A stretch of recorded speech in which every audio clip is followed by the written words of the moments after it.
everything is political. Church is political, school is political, work is political. Don't everybody let you like the politics is not.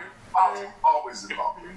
We have power, and we have to think creatively about how to use that power. Sometimes we are limited, or sometimes we're just frustrated, because sometimes teaching is hard. I'm sure if you got teachers sometimes say, wow, how do I get through to my students? How do I let them know what they need to learn or what they need to do? It takes a long time. Some people learn really quickly. I'm not always the most patient person. And that's one of the things that we have to learn in life, being patient. That's part of that marathon strategy, that you aren't always able to tell somebody once what's right or once how to do something. You got to keep going back. You got to keep showing them. You got to keep telling them. You got to keep demonstrating to them. And it's always the challenge of saying, how much work am I willing to put in with this person or about this situation? So I would say, look, power really comes with a lot of with responsibility, with requirements like patience, determination, and again, being in it for the long run. A lot of times we think we can just do things by snapping our fingers or by coming up with a little cute quote. I think a lot of times it really is about saying, let's keep drilling down. Let's keep trying to get to the heart of the matter. Let's really try to find what this is really all about. If you're not hearing what I'm saying, maybe I need to say it a different way. And you got to keep asking questions till you understand. There's nothing wrong with asking questions. Earlier we were talking about unity, and I just couldn't help thinking about how diverse our group is right now. Not only different people, but different generations. So I was thinking that there's this message that different generations have different values. So my question to you is, how do we close that gap between generations? I think different generations have different values, and they have different experiences. There's a common humanity that connects the generations. You'll find common ground beyond generations. People who are struggling for justice and equality, that's been going on for multiple generations. People are struggling for education. That's been going on for multiple generations.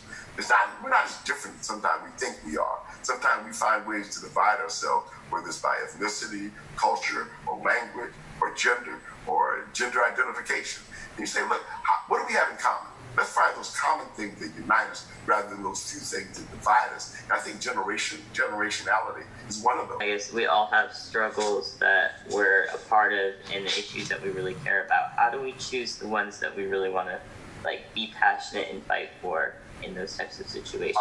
There's two. One is what's important to you, the other what's important to others. And you have to pick and choose among those. Sometimes you say, look, this issue is really critical to me. And then sometimes you say, well, it's critical to me, but it's not as critical as a bigger social issue that I'm trying to address. And I'm fighting a battle for me, then maybe that's not what's most important. If I can live with the situation, maybe that's not the battle that I ought to be fighting.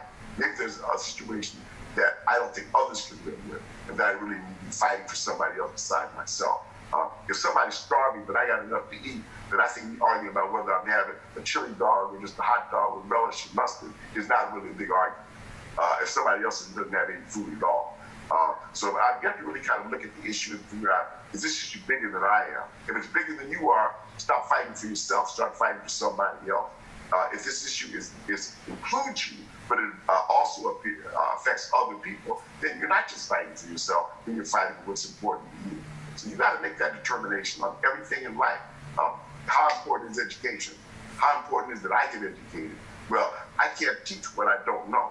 So I got to educate myself before I worry about educating other people. Even though I want everybody to get an education, part of that not being a hypocrite is, let me apply my tool.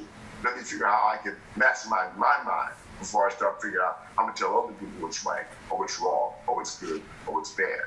If I'm talking from a position of ignorance, then I'm just talking.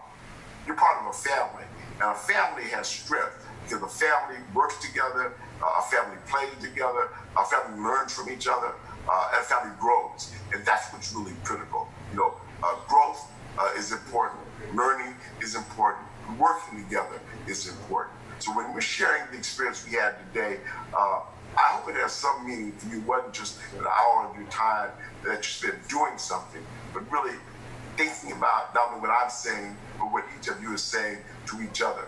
The fact that you have the kind of minds that you have, the kind of hearts that you have, is really encouraging when we're dealing with something like this pandemic virus that is confronting all of humanity.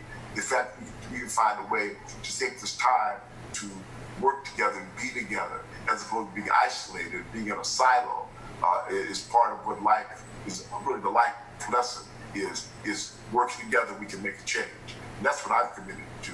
Using my life as an instrument of change, constructive change, positive change, ways that I feel at the end of my life that I was involved, that I was a participant, not just someone who was observing the game, but I was in the game of life. And if you're able to do that at the end of your life, I think you'll feel happy. You'll feel satisfied. You feel that life is important